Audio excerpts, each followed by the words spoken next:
பெருமாளே காலுமலை பொருளானே காககிரு காககிரு காககிரு பெருமாளே. நடைபெற்றுக் கொண்டிருக்கின்ற சம்பத்சராபிஷேகம் என்று சொல்லக்கூடிய வருஷாபிஷேகத்தின் இரண்டாம் கால யாகத்தின் நிறைவாக இப்பொழுது இரண்டாம் கால மகா பூர்ணாகுதி நடைபெற உள்ளது.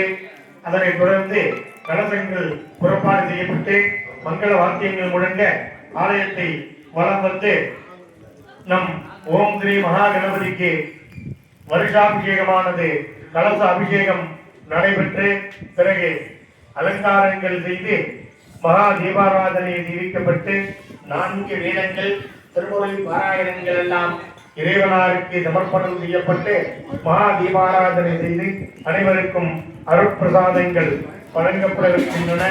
ஆகையினால அனைத்து பக்தர்களும் யாகத்தின் முன்பாக வந்து இந்த இரண்டாம் கால மகா பூர்ணாவதியை தரிசித்து எல்லாம் வல்ல மகா கணபதியின் அருட்பிரசாதம் பெற்றுமாறு கேட்டுக்கொள்கின்றோம். இப்பொழுது இரண்டாம் கால பூர்ணாவதி. ஓம்